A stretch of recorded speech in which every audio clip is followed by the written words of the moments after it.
Bienvenidos a Conexiones, un podcast sobre tecnología y la gente que la construye. Mi nombre es Hugo Castellanos. Y estamos en Miami con Carolina Vaquero. Hola, Caro, ¿cómo estás? Hola, Hugo, un gusto estar aquí contigo. Muy bien, todo bien. Siempre un gusto estar contigo y conversar de tecnología y ver a un gran amigo también. Gracias, querida. Y chévere que pudimos hacer esto en persona. Yo tenía esta idea en mente así rebotando de vamos a hacer un mini tour en Miami con la gente de Miami Tech.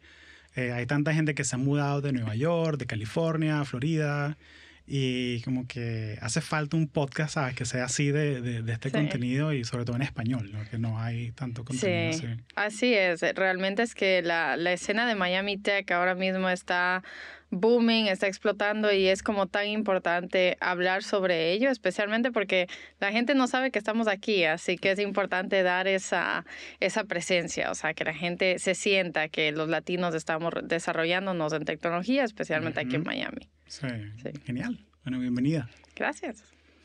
Cuéntame sobre ti, sobre la gente que no ha escuchado, que no te conoce tanto.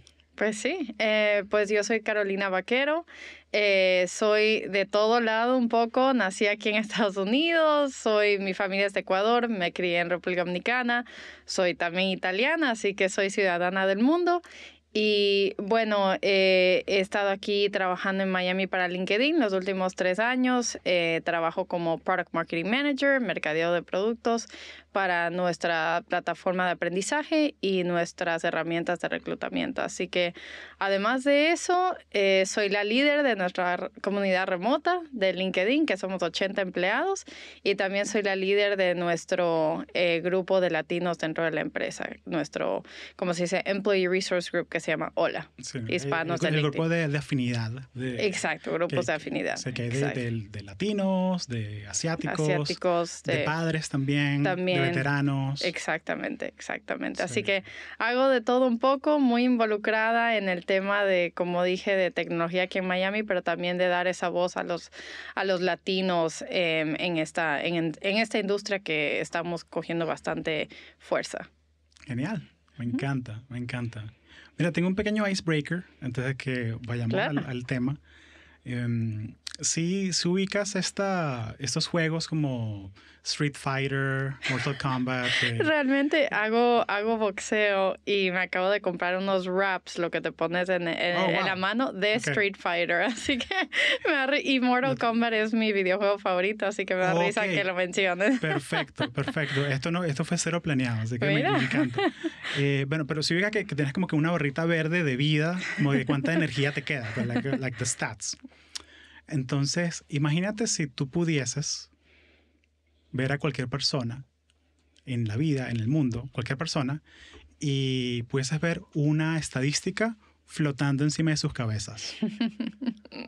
Cualquier data, cualquier punto, ¿sabes? Cualquier estadística sobre esta persona. ¿Qué te gustaría ver? ¿Qué te daría curiosidad? Wow. Y para darte chance de pensar, te voy a decir, lo que me gustaría a mí es poder ver a una persona, cualquier persona, poder verlos y poder darme cuenta de, mira, cuántas horas durmió esta persona ayer. Porque siento que me daría una ventaja a la hora de no solamente lidiar con la persona y saber que, mira, esta persona durmió 4 horas anoche, de repente, mira, puede ser que estén de mal humor, de repente háblales como que más pasito, más tranquilo, con más cariño, y darte cuenta que, mira, esta persona durmió 8 horas, durmió bien, entonces podemos conversar, le puede dar una tarea pesada, ¿sabes? Y darte cuenta qué tan simpática es la gente. De repente dije que sí, mira, esta persona me habló mal. Bueno, durmió 4 horas anoche. Capaz pasará alguna vez que, mira, esta persona es como maleducada, pero durmió 9 horas anoche. No, es que es maleducada y ya. Ay, me da mucha risa tu punto, porque yo duermo muy mal desde que soy niña, así que espero que la gente, si pudieras ver eso, no me defina como persona. Claro. pero me dio risa por eso mismo. Un poquito como que de empatía, ¿no? Como que de bondad. Exacto. Pero ¿qué te gustaría ver de una persona? Si puede ser cualquier cosa. Yo me iría bastante profundo, la verdad. Me gustaría ver su índice de felicidad. Realmente, como hacemos los índices de felicidad de los países, que creo que Suecia es el número 1. Me gustaría ver eso en las personas, porque muchas veces la gente demuestra algo que no es la realidad, o hay gente que está muy triste por dentro, pero quiere demostrar como estoy bien y todo, y es la persona más social y eso, pero realmente no es lo que sienten por dentro, y me parece tan importante porque el nivel de felicidad que tiene la gente en la vida afecta tanto cómo interactúan con los demás, cómo se demuestran en el trabajo, en la vida, y del mismo punto. Creo que estamos pensando en el mismo punto, como el nivel de la empatía y saber cómo manejar, cómo tener más sensibilidad con la gente. Eso me parecería, me parece que podría ayudar para no irnos tan a lo bonito, como hacer un mundo mejor, pero que haya más empatía y sensibilidad entre persona a persona. Sí. Sería como un buen conversation starter, como que esta persona está súper contenta. Y que, mira, ¿qué ha pasado? ¿Qué estás haciendo? Muy contenta, te veo muy contenta. ¿O qué estás haciendo bien? Claro, porque está como que desconectado de la cara que estén haciendo. Capaz tiene una cara seria, pero está súper contento. Entonces puedes como que tener un icebreaker ahí, como una entrada para conectar con la persona. Gracias por dar algo más profundo, que de repente habrá gente que dirá, no, le quiero ver el credit score, ¿sabes? ¿Cuánto tiene en la cuenta? Que no. ¿Cuánto en la cuenta? Para robarle, no, mentira. No, porque yo cuando hago los meetups de latinos en tech, en Orlando, siempre lanzo un icebreaker. Para que el grupo se conozca. Es importante, porque así puedes ver cómo la gente piensa. Y darles algo como que divertido de pensar, porque es muy fácil hacer, bueno, vamos a decir nombre y qué haces. Y se vuelve aburrido. Llega un momento en que mira, mi trabajo no me define. O sea, mi trabajo es algo que yo hago aparte, pero como que hay tantas dimensiones, ¿no? Sí, y no inspira creatividad tampoco, porque cuando les das, como la pregunta que me diste ahora, la gente, o sea, abre su mente creativa y dice, ¿qué será? Pero si estás dando la misma respuesta que das todo el tiempo, o sea, eso no inspira ninguna creatividad en la respuesta que estás dando, como en que trabajas, solo hay una respuesta posible. O sea, creo que una persona, un saludo a Ana Costa que escucha esto, ella dijo que el stat que ella le gustaría ver es cuántos países ha ido esta persona. Ay, me encanta eso.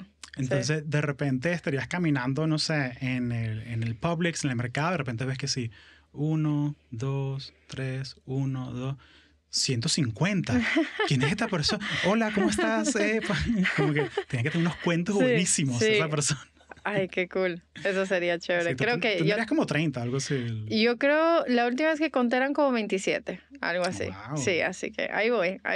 Me falta todavía. No he llegado a 150, pero ahí voy.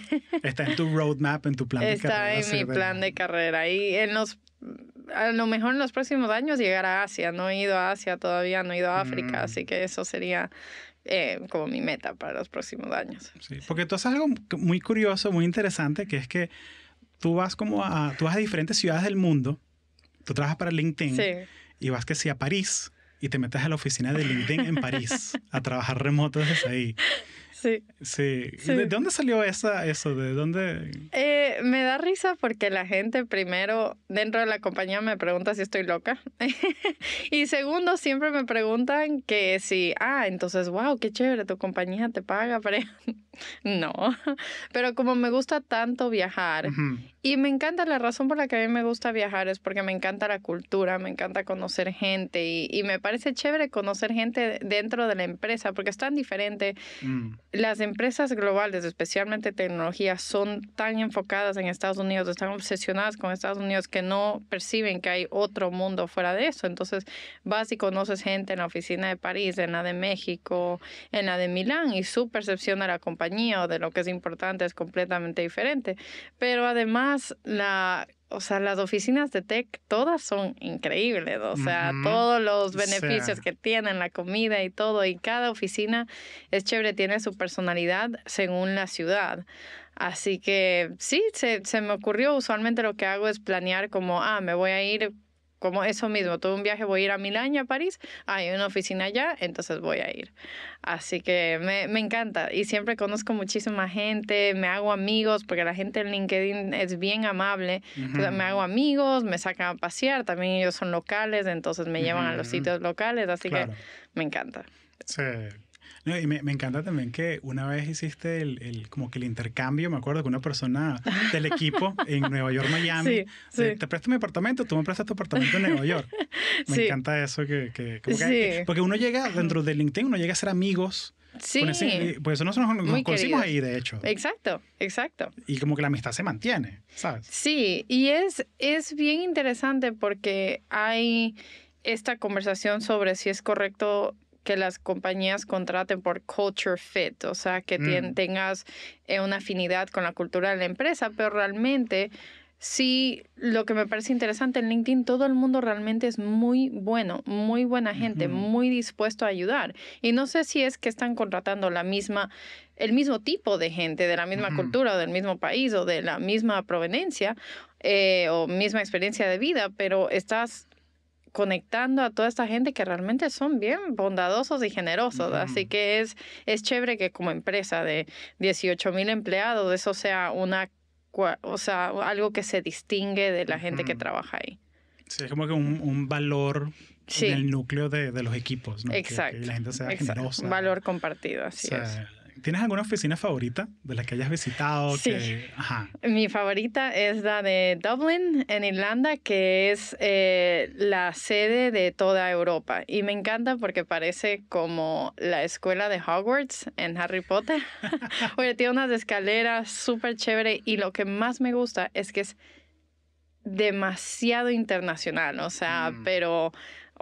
de una manera increíble, porque estás en esa oficina y escuchas la gente hablando en portugués, en alemán, en italiano, en francés, en inglés, en español, es como las Naciones Unidas. Entonces por esos dos elementos, por la gente que tienen ahí y la oficina es preciosa, esa es definitivamente mi favorita, sí. Cuando vas a meter el transfer para la oficina de Dublín, ya. Lo he pensado, hablaremos de eso, pero lo he pensado.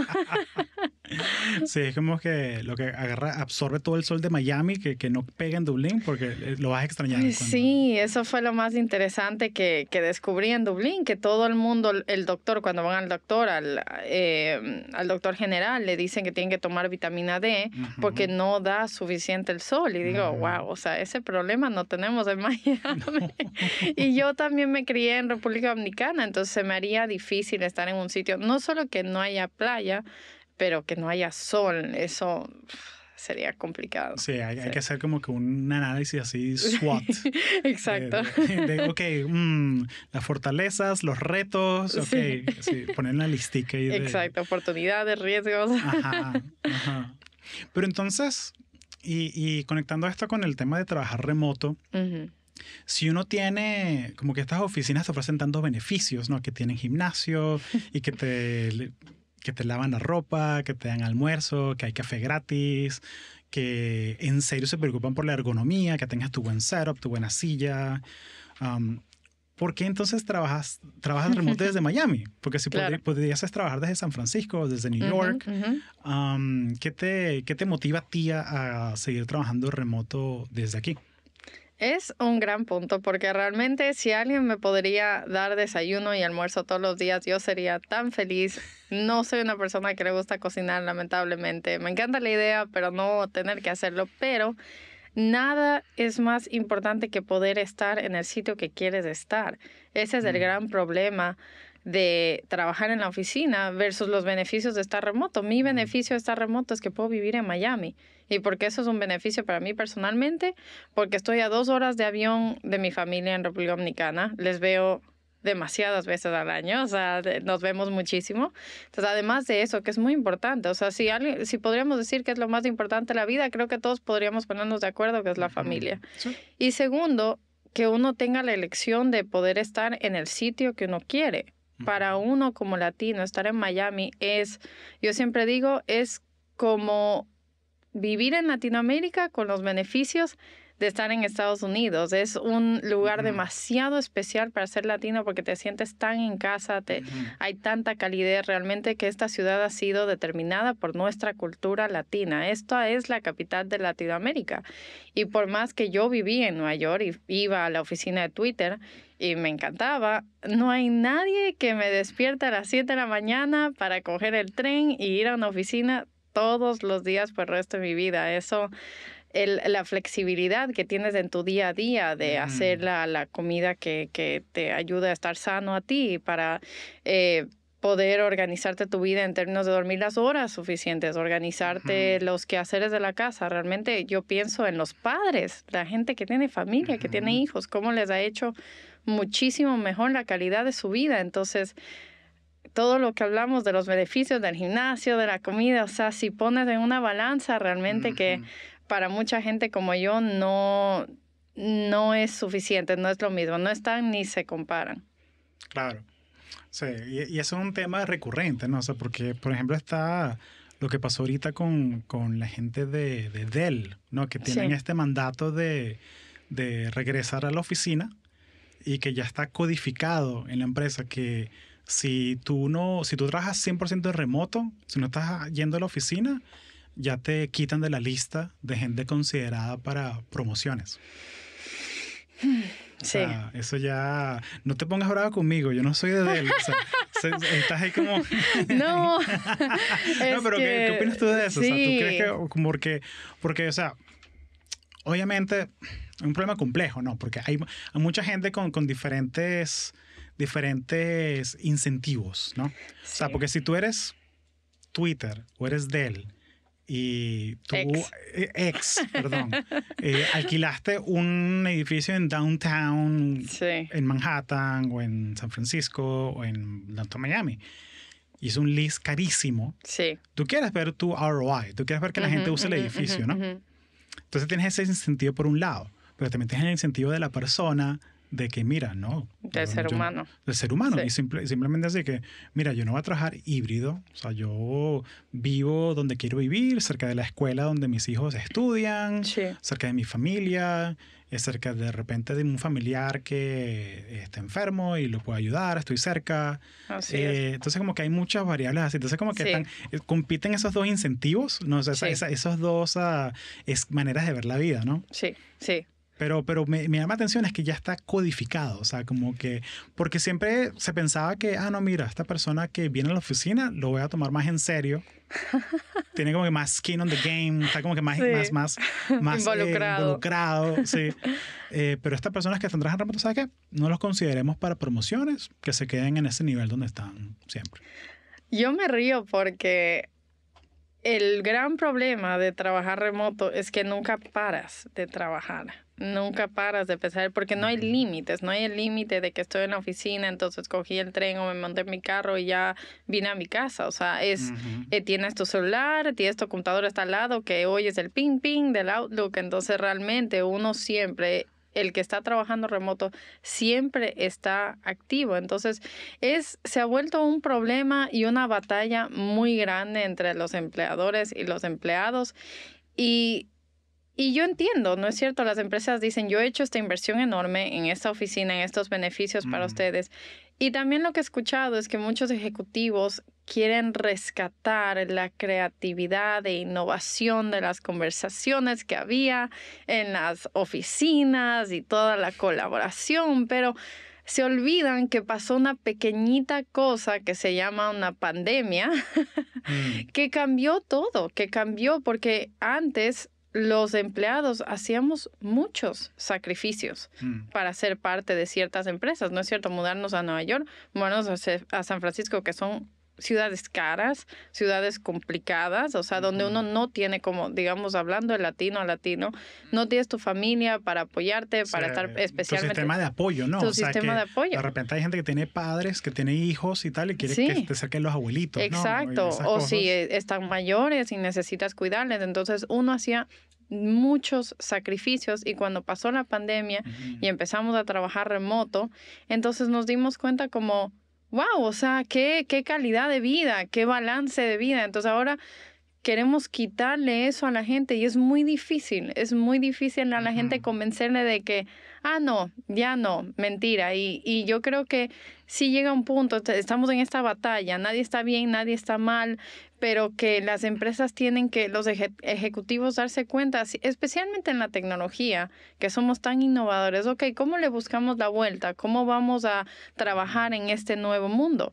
Y el tema de los empleados remotos, a mí lo que me parece interesante en lo que tú estás diciendo de la decisión de Dell, se está viendo mucho que no estamos siendo considerados para ciertas oportunidades por el hecho de que no estamos en una ciudad principal.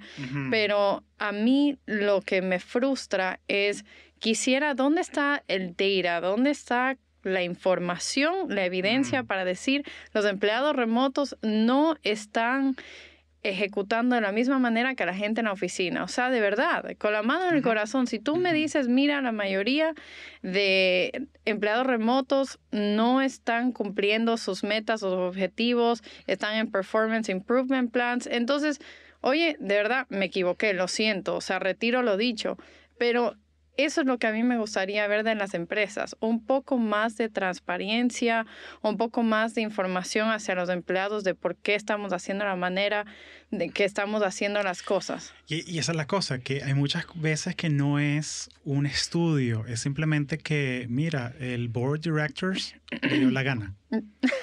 Le dio la gana, sí, básicamente. O sea, y de repente metes como un estudio o algo así, sí, que te dice lo contrario, que te dice no, que la gente se siente más tranquila, más engaged, porque puede estar con su familia, sí, y se ahorra el estrés del commute, sí, ¿sabes? Y nos están tratando como... ¿Sabes lo que me hizo pensar? Como cuando al niño no le quieres decir que le durmieron al perro, entonces dices como que, Barky se fue a una caminata muy larga, a una granja. O sea, dinos las cosas de frente, dinos, sí, o sea... No, o sea, no, te entiendo. Sí, sí. O sea, sí siento que hay trabajos que sí se tienen que hacer en persona, o sea, si trabajas en un laboratorio, si estás haciendo testing de devices, claro, si es un equipo de hardware... Sí. Ahí sí tiene o sentido. Frontline, si trabajas en una tienda, en un supermercado. No, o sea, eso sí, claro, digo tech, digo claro, like tech. Claro, o sea, como que yo no si trabajas creo... en un factory de Tesla haciendo los carros, o sea, realmente... Claro, pero yo creo que hay una cierta clase de innovación, como que por lo menos Apple está en el otro extremo. Apple está todo el mundo aquí. O sea, porque yo siento que ellos en el ADN de su compañía piensan que, mira, una cosa de innovadora como el iPhone no se pudiese haber hecho en un trabajo remoto. Y que no es software. O sea, se te vas a LinkedIn, parte, pero el hardware. Claro. LinkedIn, que es un producto que es solo software, es un producto maduro, que ya tiene 1 billón de usuarios. Sí. ¿Sabes? Como que sin ganas de ofender a nadie, pero ¿qué tanta innovación puedes hacer?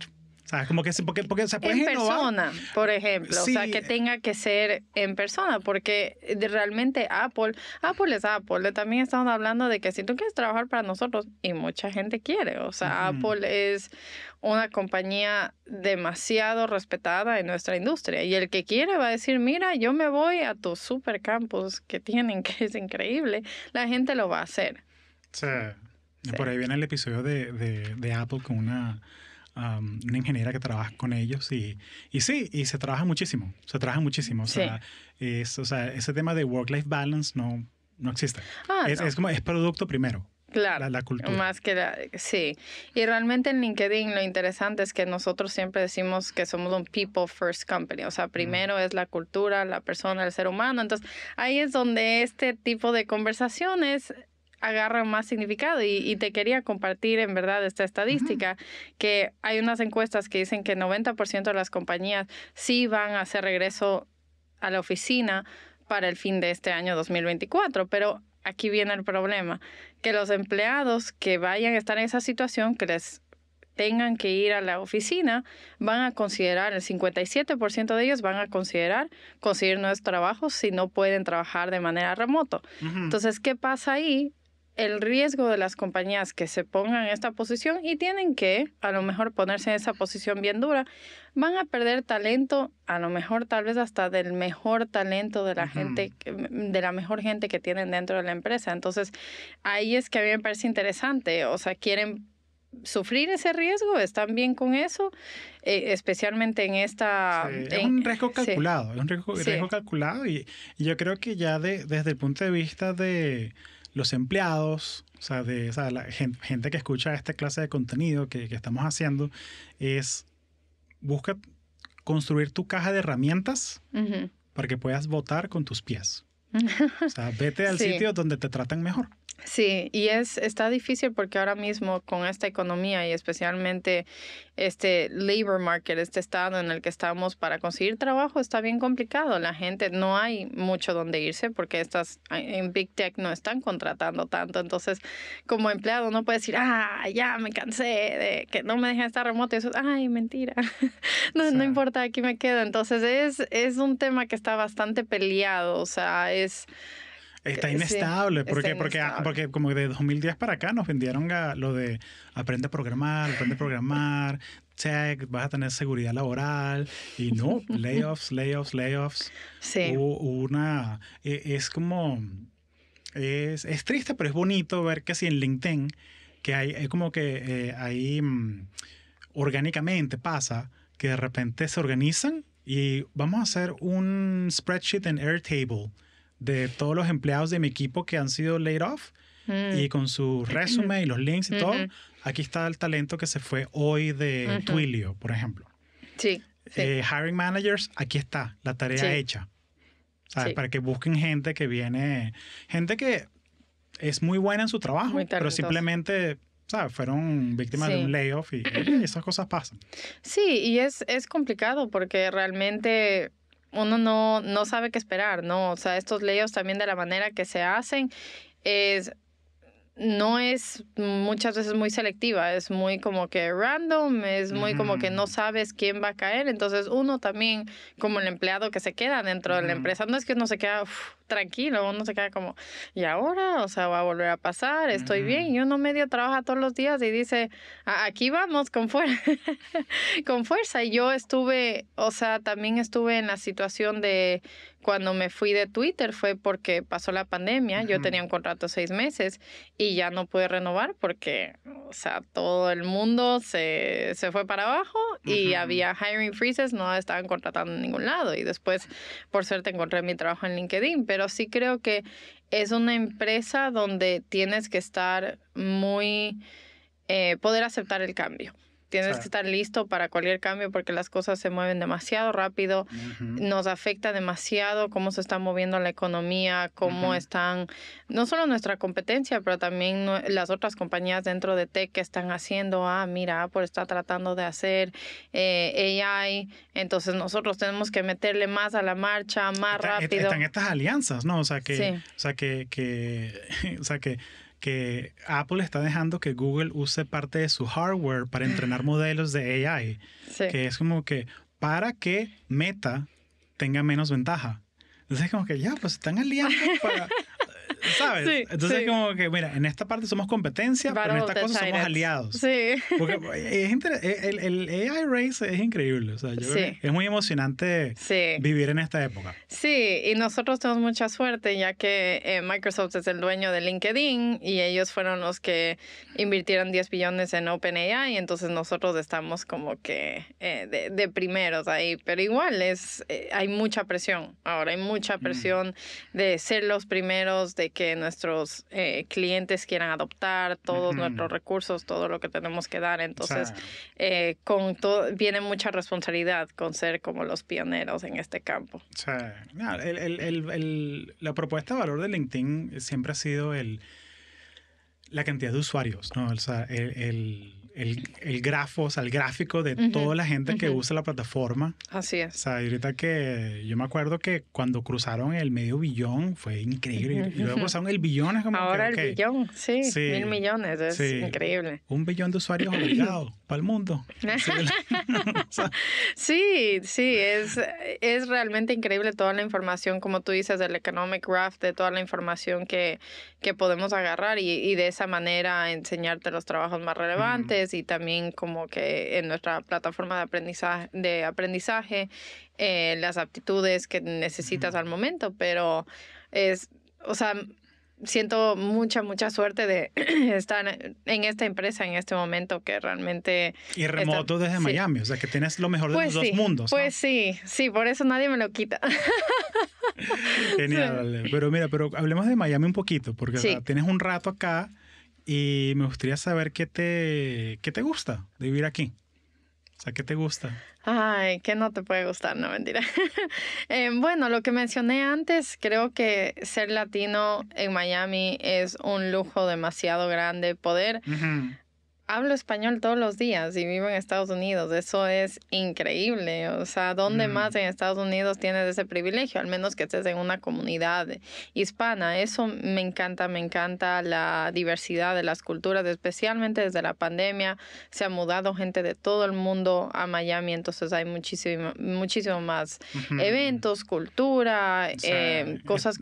Sí. Está el tema del code switching, ¿no? De cambiar de código. Sí. Que de repente estás en el trabajo en una reunión con los equipos de San Francisco y es todo así en inglés y tal, y de repente, ay, llegó el Uber Eats. Hola, señor, sí, gracias. Bueno, o sea, sí, paso de Carolina a Carolina en 3 segundos. Sí, y es como que algo de estar en nuestra industria que uno, el cerebro ya como que se acostumbró a hacer ese cambio rápido. Así es. Lo único que no me he acostumbrado es, me sé todas las palabras de mi trabajo en inglés y cuando me preguntan en español es como que, ay, Dios mío, déjame pensar ahora. Pero realmente, además de todo eso, bueno, Miami está súper placentero el clima, estar cerca de la playa y para mí la cercanía con Latinoamérica, o sea, por Dios, puedes llegar en 4 horas a Colombia, Ecuador, en 2 horas a República Dominicana, al Caribe y estar cerca de mi familia. O sea, esas son todas las razones por las que... Además, yo ya viví en Nueva York, ya hice eso de me voy a mudar. Yo me mudé a Nueva York por trabajo, para comenzar mi carrera. Entonces, pensar otra vez, me voy a mudar a San Francisco. O sea, no, ya hice eso y estoy a gusto aquí en Miami. Como que check. Sí, ya, check the box. Sí. Pero, ¿cómo es el tema de hacer comunidad aquí? O sea, porque yo he visto, y esto es un tema recurrente como que de este año, de esta etapa del podcast, que es, mira, buenísimo.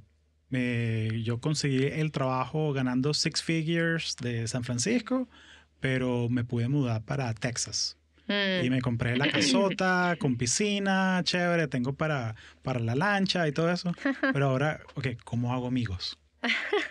¿Sabes? Porque entonces me da curiosidad cómo es eso en Miami, porque siento que de repente si tú tienes esa ventaja de ser latino, te metes muy rápido a la cultura fácilmente. Pero en general, o sea, ¿cómo es el tema de hacer comunidad aquí, que tú has visto? ¿Cómo creas tu comunidad, tú que trabajas remoto? Bueno, a tu punto, sí es una ventaja que soy latina y que sé español, porque me puedo interactuar con la gente que ya estuvo aquí en Miami, la gente que creció aquí en Miami, pero para mí realmente... Todos hablamos que siendo adulto es mucho más difícil hacer amigos o hacer tu comunidad, porque cuando tú eres más joven, el colegio es tu comunidad, o cuando estás en la universidad, estás forzado a ser parte de una comunidad, y después en el trabajo también, pero cuando estás remoto, ¿cómo haces esa comunidad en el trabajo? La manera que yo lo he hecho siendo la líder de nuestra comunidad remoto, o sea, fue mucho como... yo quiero ver a esta gente, no quiero ser la única, quiero interactuar con gente de mi empresa. Y comenzamos con happy hour, después hicimos un voluntariado, empezamos a hacer actividades juntos, entonces para conocernos, para como compartir esa cultura de la empresa. Pero además de eso, mi gran grupo de amigos que tengo, que son unos amigos ingleses, nunca había conocido ingleses antes de tener esos amigos, fue que en mi edificio tenían un book club, un club de libro. Y llego y la mayoría de gente, todos, eran mucho mayores que yo, 60 para arriba. Y había una chica que claramente tenía mi edad. Y así nos hicimos amigas y ella me presentó a sus amigos. Entonces... tuvo que ser yo poniéndome en una situación que usualmente la gente dice, yo no quiero ir porque yo no conozco a nadie. Ese es el gran problema. Que dices, yo no quiero ir a estos networking events, estos eventos de tech, porque yo no conozco a nadie, no quiero estar solo. Y hablaremos de eso, de estar solo versus no estar solo. Pero tienes que hacer un poco más de esfuerzo. Cuando eres adulto tienes que ponerte en ciertas situaciones para crear tu comunidad. Claro, es como decir, mira, me da miedo. Bueno, hazlo con miedo, pero hazlo. Exacto. ¿Sabes? Me da pena, hazlo con pena, pues. O sea, no es parte de eso, es parte de eso y 100%. Hay que salir de la zona de confort y un poquito. ¿Sabes? Como que un poquito. Hay como que un... pasito a paso. Hay un sweet spot en donde tú estás, como cuando estás aprendiendo algo nuevo. Como que si algo nuevo que estás aprendiendo es muy difícil, pierdes motivación. Sí. Pero si es un poquito difícil, como que es suficiente, aprendes. Si es muy fácil, te aburres. Entonces es como que tienes que conseguir ese sweet spot. Exacto. Y hay cositas como que muy estratégicas, como que muy tácticas, ¿no? De, mira, haz una lista de cuáles meetups pasan en cerca de tu casa. Ve 1 hora. Sí. Pon un timer en tu teléfono. Voy a ir 1 hora. Planificas, me voy a juntar con alguien después, entonces tengo un límite de tiempo. Sí. Claro, como hacen las chicas cuando tienen un date. Mira, voy al date de 8 a 9. Llámame a las 8:30. Si te contesto, está mal y rescátame. Lamentablemente yo nunca hago eso. Qué tonta soy. Pero a tu punto, o sea, para mí algo que me daba terror era el tema de hablar en público, el public speaking, me daba terror. Y ahora lo hago todo el tiempo, pero es como dicen en italiano, piano a piano, paso a paso. Realmente tenía que hacer presentaciones por Zoom a como 40 personas. Igual eso me daba terror, aunque sea solo por cámara, pero empiezas, haces una vez, haces otra vez. Después empecé a hacer presentaciones, me pidieron para hablar de mi experiencia en tech, hacer parte de un panel, entonces vas haciendo. Y ahora, que 1 año y medio después, me dicen, habla, ok, aquí voy.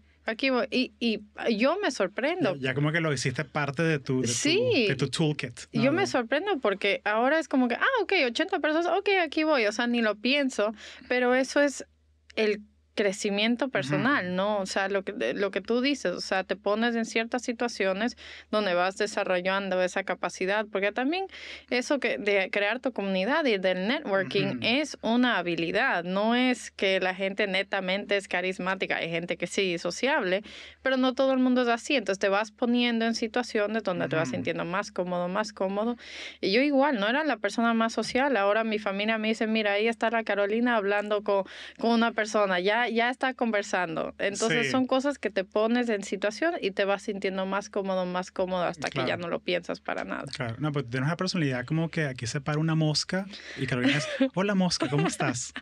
Sí, yo creo que además tu personalidad, tú eres muy amigable. Sí, me he vuelto, sí. Claro, como que has agarrado ese músculo. Sí, pero entonces, bueno, ¿por qué la gente se siente sola? O sea, porque está este tema que lo rebotamos antes de conversar de la epidemia de la soledad, ¿no? Que 10% de las mujeres dicen que no tienen una amiga cercana. Los hombres es 15%. Wow. O sea, que es como que, wow, o sea, que hay una cantidad de cosas para desempacar porque siento que es tan importante para tu salud, o sea, tener, y no solo tu salud mental, sino tu salud física, ¿no? Tener un grupo de gente que puedas contar con ellos, que primero es la familia, o sea, también como que tu pareja, pero, ¿sabes? Porque está todo este tema de que, mira, que hace falta tener como que una tribu, o sea, alguien que tú puedas contar, que te sientas seguro, segura.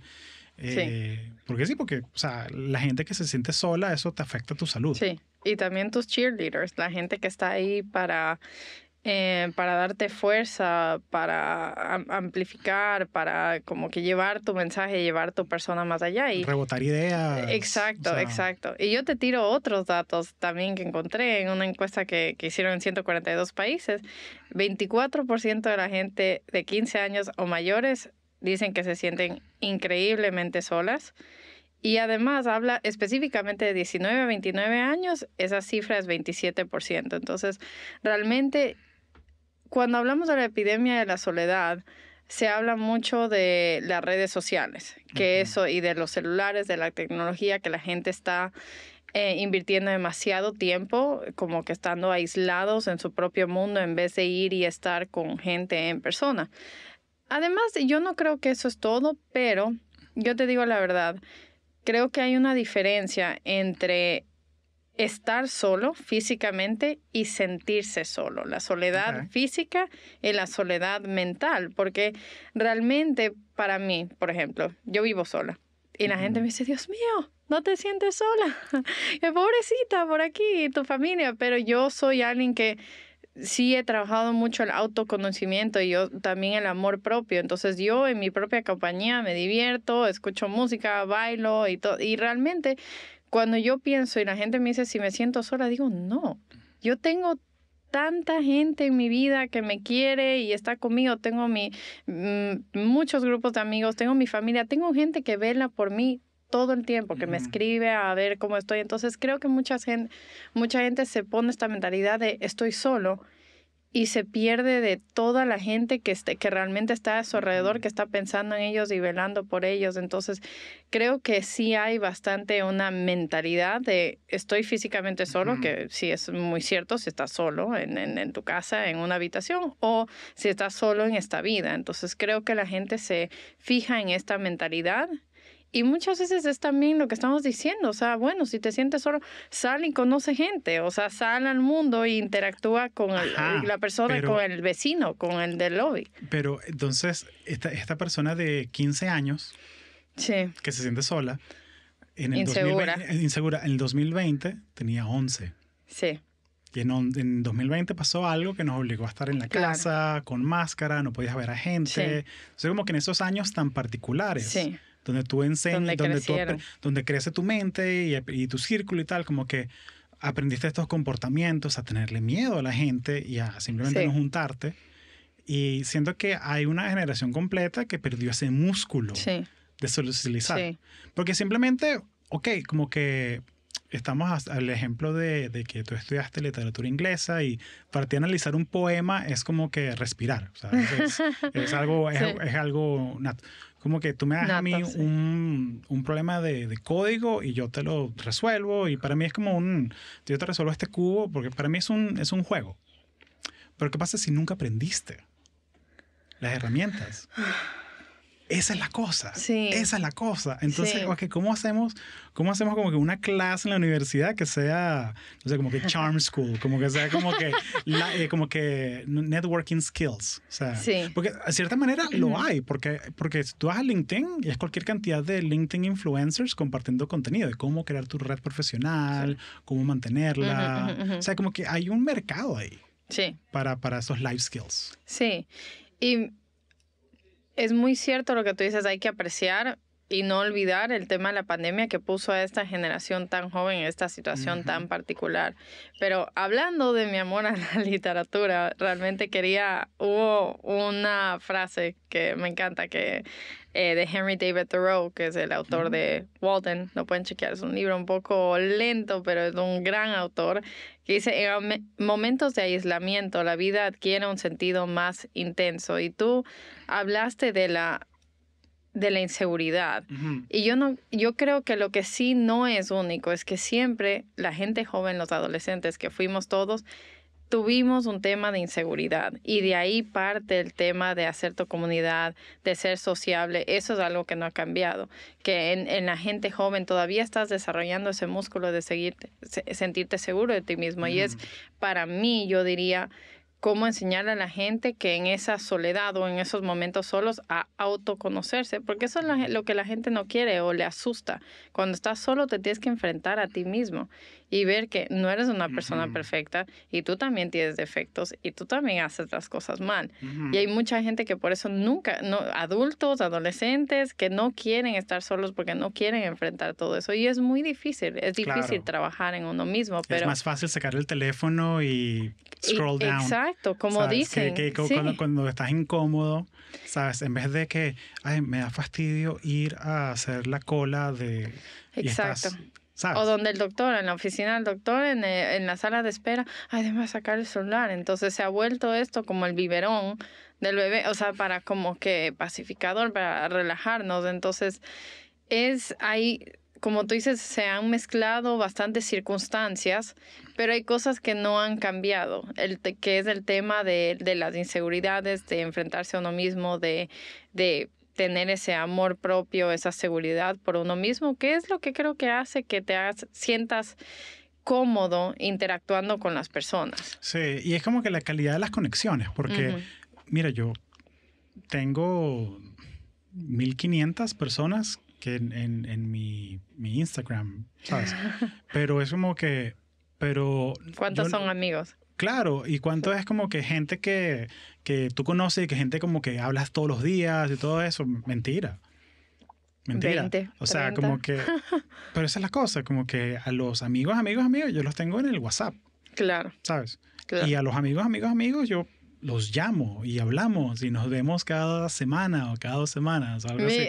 ¿Sabes? O sea, como que hay una tribu, como que es la calidad de las conexiones. Yo prefiero tener 5 buenos amigos a 100,000 followers que no. No, o sea, ¿qué es eso? Tengo un amigo que dice, la única gente que me llama por teléfono eres tú y mi abuela. Pero a mí, exacto. Un día se va a equivocar, te va a pedir la bendición. Bendición, abuelita. No es caro. Pero para mí, exactamente, si tenemos esa relación, yo le digo a la gente que tenemos esa relación, si tú necesitas algo de mí, porque soy bien mala contestando mensajes, me llamas, llámame, pero porque hay esa intimidad. Y exacto, la gente está confundida. Por ejemplo, yo soy muy activa en Instagram y mis amigos me dicen que soy influencer, pero a mí me gusta postear porque como tengo amigos, muchos amigos, la mayoría de mis amigos no viven en Miami, viven en Ecuador, viven en diferentes partes de Estados Unidos, en República Dominicana, en Europa. Entonces es mi manera de sentirme conectados con ellos. Pero a tu punto es la gente con la que soy más cercana, tal vez, o sea, vamos a decir ya son 50 personas con las que hablo frecuentemente, pero no voy a decir igual que tú, que las 1,200 personas, todas son personas que están velando por mí, les importa tanto como estoy. No, o sea, son relaciones más superficiales. Sí. Y creo que es importante que la gente identifique cuál es tu tribu. Y es la cosa que yo chequeo Instagram 1 vez a la semana. 2. ¿Sabes? Yo también. Y es como que, okay. No, pero es como que también porque yo tengo ADHD, entonces yo como que hice un esfuerzo consciente de, mira, bórralo del teléfono y yo lo tengo es como que más por el podcast. Claro. Claro. Promueve clipsitos, reels, a la gente le gustan sus reels, ¿sabes? Pero es el tema de sí, que como que hago ese esfuerzo consciente porque sé que es bueno para mi salud. Mira, vamos a ver las personas en la vida real. Sí. Y vamos a organizar una noche de jugar board games en la casa, de hacer pizza, de tener esas amistades más cercanas, más gente que... Análogas. O sea, que no sea digital, que sea análoga. Exacto. Sí, que puedes compartir. O sea, que hasta, oye, no estoy en un buen momento, quieres juntarte para tomar una copa de vino y conversar, que puedas tener ese tipo de relación cercana. Sí, pues hablando de relaciones cercanas, quiero que hablemos de dating apps. Porque eso es un tema que... Porque como que estamos optimizando tantas cosas, ¿no? Porque estamos optimizando pedir mercado, puedes pedir por Instacart que te llegue que te llegue el mercado y te ahorras el viaje en el carro, al sitio. Uber Eats, que te manden la comida. Pero entonces como que nos estamos acostumbrando como que eso así... Sí. Entonces, ¿qué pasa cuando tú esa mentalidad la metes que sí para aplicaciones que de citas? Para personas. O sea, ajá. Sí. Yo odio los dating apps. O sea, obviamente yo soy una persona soltera, entonces soy la candidata para estar en ese tipo de plataformas. Y lo que tú dices, o sea, se me hace, y he usado solo una, la única que he usado es Hinge, pero se me hace que quita tanto el aspecto humano. Como tú dices, o sea, es como estoy shopping, este no me gusta, este no, este papá. Es lo mismo, este no, este sí, este no. O sea, quita para mí... A mí me gusta mucho más, como hablamos, soy una persona muy social, muy de conocer a la gente en persona. O sea, voy a un restaurante, un bar con mis amigos y hablo con el bartender y hablo con gente que no conozco y no les vuelvo a ver nunca más, pero tuvimos una conversación muy buena. Soy muy buena para conectar con la gente en persona. Esto los apps para mí es como tan removido. Es como la película de Joaquín Phoenix. De Her. La de Her, que habla con el avatar. Te juro, me siento que soy el Joaquín Phoenix, o sea, porque se siente tan impersonal, se siente como que no estás hablando con un ser humano. Sí. Y también la gente que está en estas aplicaciones, y hablaremos más de eso, es como que hay este exceso de opciones que la gente dice, nunca quiero quedarme con una, porque hay un montón, entonces voy a seguir viendo qué más hay. Porque esta persona me hace reír, pero esta es más atractiva. Es como que quiere hacer como una quimera que sea todo mezclado. Que no, eso no existe, eso no es así. Exacto. Eso no es así. Pick and choose o hacer tu sim, como Sims, como el videojuego, como voy a elegir como así. Sí, y es la cosa, porque siento que ok, como que hay cosas que no hemos, o sea, tiene sentido, como que si las plazas públicas se están moviendo al mundo digital y la gente está usando como que si X es como que el nuevo public square, para que la gente comparta, tiene sentido que existan. Claro. Yo las usé y funcionaron y conseguí y conocí a mi esposa por ahí y buenísimo. ¿Sí? Y estamos juntos desde el 2015.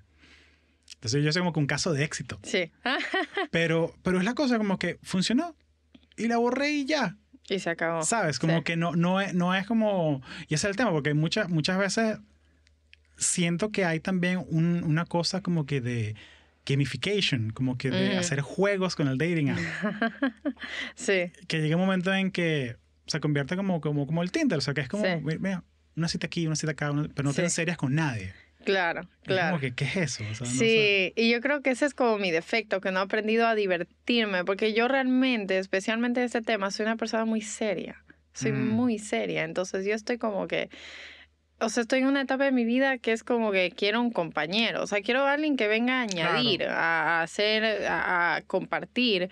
Entonces, todo es, no sé, tal vez, creo que lo estoy viendo de la manera equivocada. No. O sea, uno lo ve de la manera que conecta con uno. Claro. Pero yo me veo, o sea, de repente me pongo del punto de vista de una persona soltera que decida, bueno, voy a tomar una decisión consciente y voy a meterme en un dating app.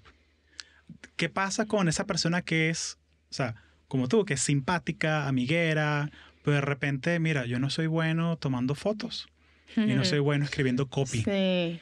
Entonces yo estoy mal en el dating app, yo estoy en persona, soy increíble. en el bottom of the pile. Pero el algoritmo me castiga y me pone como en negativo todo. Entonces, ¿qué pasa? Hay gente que es así. No, iba a decir, es como, lo que estaba pensando son diferentes métodos, es como las plataformas de social media. O sea, no todos usamos X, no todos usamos LinkedIn, no todos usamos LinkedIn, Facebook. Hay diferentes audiencias para cada uno, ¿no es cierto? O sea, cada uno elige. A mí me gusta Instagram y LinkedIn. No uso X, no uso Facebook, por ejemplo. Entonces, creo que es lo mismo de mi plataforma para conocer gente.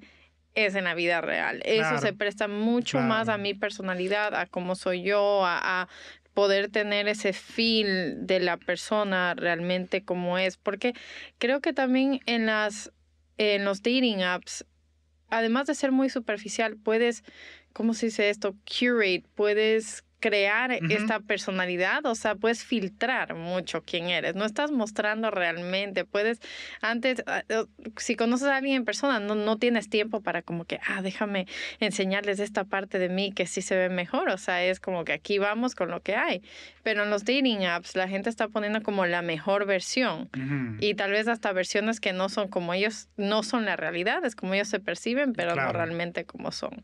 En vez de poner los deal breakers de una, así de que tú vas a filtrar por los deal breakers. Aquí está mi baggage, mi trauma. Sí. Pero entonces, ¿cuál ha sido como que tu experiencia como una mujer exitosa, de carrera? O sea, como que ¿qué sí te funciona? Sí. A ver, ¿qué me funciona? No ha funcionado mucho hasta ahora, pero digo, mi experiencia, porque he hablado mucho de mis amigas, también son como yo, o sea, mujeres de carrera muy exitosas, muy echadas para adelante, con mucha ambición, y es más difícil y te voy a explicar cuál es mi perspectiva o mi hipótesis de por qué es más difícil, porque históricamente el hombre o el rol que se percibe de un hombre es proveer, ¿no es cierto? Y eso es lo que se ha inculcado, como que ellos proveen, mantienen la casa y todo. Y ahora la mujer es como que, gracias, qué chévere, pero ahora yo lo puedo hacer. Yo tengo mi dinero, yo tengo mi trabajo. Entonces ahora el hombre está como perdido, como, espera, como que, ¿y ahora cuál es mi rol? No, espera, ya me perdí. Entonces ahora si no proveo, si no soy yo el breadwinner que está proveyendo, o sea, el soporte económico para la familia, entonces ahora ¿qué hago? Entonces yo creo que se les hace muy difícil cuando uno como mujer, en mi posición, los hombres o se intimidan o no sé qué hacer con esto, porque no es lo normal, lo que estoy acostumbrado. Hay que trabajar el tema de la autoestima. O sea, está ese número que me dejó loco, que 45% de los hombres entre 18 y 30 no se le acercan a las mujeres porque creen que se ven creepy. Y es como que ya, pero eso es un tema ya de confianza, sí. O sea, ¿sabes qué? Porque de repente no sabes cómo conversar, sí. Es un tema como que de skill set, de sí. Que necesitas como, o sea, porque otra vez, o sea, uno trata de pensar como que, ok, ¿cómo aprendí yo a montar bicicleta? ¿Cómo aprende uno a conseguir novia? Yo nunca aprendí a montar bicicleta, pero sí. Por eso somos mejores amigos, porque yo tampoco... Mira. Jamás aprendí. Mira. Sí, tenía la bicicleta con rueditas, así y luego nos mudamos a otra parte de Caracas, nos mudamos cuando era muy niño y caminaba para todos lados porque era como todo walkable. Claro, sí. Entonces, a mí nunca me enseñaron. Sí aprendí patines, los patines lineales sí aprendí. Con las 4 ruedas. Bueno, y en hielo también. Sí, eso sí se hace. ¿Qué es eso de en hielo? O sea, patinar en hielo. Yo soy del Caribe, no sé, ¿qué es eso del hielo? Yeah. Lo que le echo al ron a la... Sí, qué bueno, Ale. Pero entonces, sí, creo que es como... A mí me fascinan esta... O sea, como que estos problemas, ¿no? O sea, porque siento que hay una generación completa de gente que tiene como ese tema de la autoestima, como que... Sí. ¿Cómo hacemos para inyectarte autoestima, sabes? Sí, y te iba a dar estos datos que me parecen muy interesantes porque lo que está pasando también es que se está viendo que las mujeres se están educando más, están haciendo más dinero y eso también le puede poner al hombre, hablando de autoestima, en una posición incómoda. Entonces, por ejemplo, ahora mismo en un estudio global dijeron que por cada 100 bachilleres que son mujeres, hay 74 hombres con bachiller. Con bachelor's degree, sí. Y también que las mujeres están haciendo, en muchas ocasiones, haciendo más dinero que su pareja o que su esposo. Entonces, a tu punto, lamentablemente hay un tema de ego que, como es lo que hemos normalizado como sociedad, los hombres se pueden sentir un poco como que, mira... y ni siquiera hablemos de ya una pareja casada, una pareja que ya está comprometida, pero hablemos de conocer, ¿no es cierto? De cuando estás conociéndose. Sí. Entonces hay hombres que se pueden sentir como, mira esta mujer, o sea, wow, qué exitosa, mira qué echada para adelante, o sea, ¿qué puedo ofrecer yo? Mírame a mí. Y tal vez la mujer no está pensando eso, o sea, está pensando en alguien que le pueda apoyar, que pueda ser su champion, pero él se siente en una posición de como que, me siento como menos, como que... Sí. Y 15% de los hombres no tienen un mejor amigo con quien rebotar esas ideas y ser vulnerable, ¿no? Sí, y ahí hablamos de la masculinidad. Tú ves estas estadísticas de ¿qué hablas más con tu mejor amigo? ¿Sentimientos o conocimiento? Datos. Sí. Y tú ves las barras de las mujeres con mujeres, hablan sentimientos para arriba. Hombres con hombres, datos. El Imperio Romano, ¿no? Sí. Porque nos encanta esa vaina. Sí. Nos encanta geek down así en datos curiosos, historia. Y es algo como la naturaleza de uno. Sí. Pero creo que ahorita hay me encanta que existan estos espacios que se puede conversar. Sí. Y que lo hace un poquitico más mainstream. Sí. Y creo que también es que esto de la salud mental especialmente, bueno, en general es muy en vogue, o sea, muy nuevo, muy de nuestra generación millennial, pero especialmente para los hombres, eso no existía. O sea, los papás, los abuelos, era como que tienes que ser el hombre y el tema de la masculinidad y no enseñas sentimientos y tienes que ser fuerte. Entonces, todos estos son conceptos muy nuevos y para mí es muy interesante porque yo siempre he sido más de amigos hombres. Yo empecé a hacer amigas mujeres cuando tenía como 20 y tantos años. No sé, siempre como que he tenido más afinidad con los hombres y veo ahora mis amigos dominicanos e ingleses, lo diferentes que son, porque mis amigos ingleses veo que hablan entre ellos como que sí, bro, sí tuve esta situación y me hizo sentir así, como que, o sea, sí hablan de sentimientos, pero mis amigos dominicanos, latinos, jamás, o sea, jamás van a abrirse de esa manera vulnerable. Entonces también es interesante porque en nuestra cultura latina específicamente sí es un problema muy grande para los hombres poder expresar sus sentimientos, no solo con sus parejas, pero también con sus amigos o en general, que puede ser algo bastante cultural también. Y para mí, especialmente porque tengo tantos amigos hombres y creo conocerlos un poco más a fondo, como piensan los hombres, me preocupa. O sea, realmente lo pienso y tengo una preocupación porque veo esta generación de hombres un poco perdidos, un poco como que no saben qué es lo que quieren, no saben cuál es como su guía. ¿Sabes qué me funciona a mí? Para como que yo tengo amigos hombres y cómo mantener esa relación de amistad masculina bien. También pasa que tengo amigos cercanos que viven cerca de mí y los veo frecuentemente, pero muchos de mis mejores amigos viven lejos. Por carrera, por la vida. La vida. Y hay veces que los horarios no se cuadran y tal. Y a veces escribo, mira, ¿cómo estás? Tengo tiempo, cuéntame la versión larga. Y me mandan un audio de 5 minutos. Claro. Y es como un mini podcast. Y lo escucho y tal, chévere, tú bien aquí, no tan bien en esto, tal. Sí. Y igual, como que normalicé eso entre nosotros de, cuéntame la versión larga. Sí. Porque es muy fácil, ¿cómo estás? Ocupado. Ocupado. Busy but good. Es muy fácil decir eso. Sí. Pero no. Cuéntame la versión larga. Sí.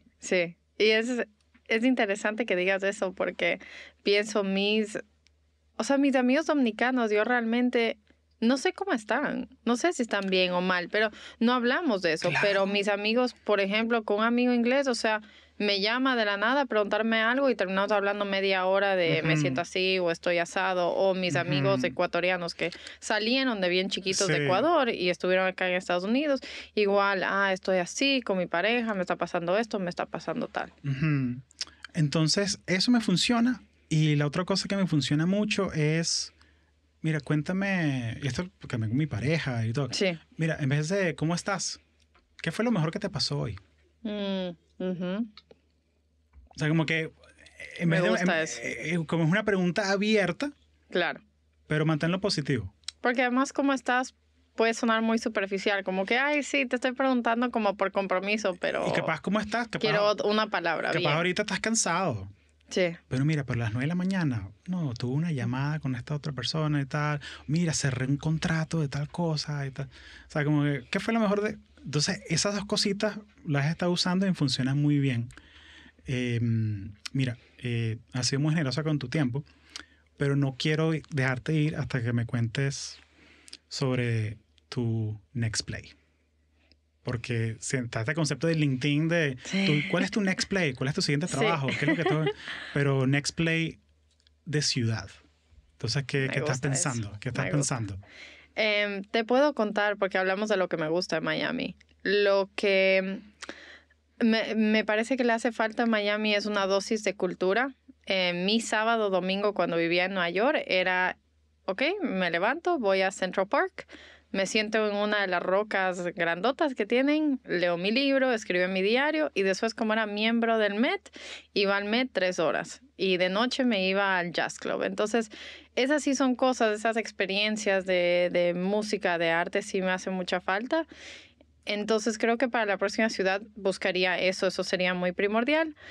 Y hablando de temas de trabajo del remote o la vuelta a la oficina o cómo vaya a hacer las cosas, yo personalmente no me mudaría ni otra vez a Nueva York ni a San Francisco, porque lo que yo quisiera hacer como mi next play de ciudad sería mudarme a Europa. Soy ciudadana europea, así que tengo la fortuna de poder hacerlo y me encantaría tener la experiencia. Creo que es algo gracias, que me gustaría abuelita, por mantener los papeles ahí. Bien, gracias. Gracias, nona. Sí. Bueno. Pero es una experiencia que realmente me gustaría tener en mi vida porque, o sea, es una cultura completamente diferente a la nuestra y poder experimentar eso me parecería increíble. Hay que aprovechar. Si hay la oportunidad, ¿por qué no? Así es. Genial. Oye, querido, muchas gracias. ¿Algo más que quieras compartir? Este es tu espacio. Bueno, hablando de los hombres y las mujeres, solo tengo que decir lo que me parece importante. Yo podría decir que sí soy feminista, pero lo que me parece que se ha perdido es el tema de que nuestros aliados más grandes son los hombres y tengo a uno muy grande enfrente de mí porque tú realmente has amplificado mi voz y quieres compartir mi vida y mi experiencia y mi carrera con la gente y te lo agradezco muchísimo, muchísimo. Es súper importante que hagamos eso. Gracias. Así que, no, un placer como siempre. Y me pueden encontrar en LinkedIn. Hablo mucho del tema remoto y de la vuelta a la oficina, así que ahí me pueden encontrar. Excelente. Muchas gracias, Querito. Muchas gracias, Hugo. Chévere.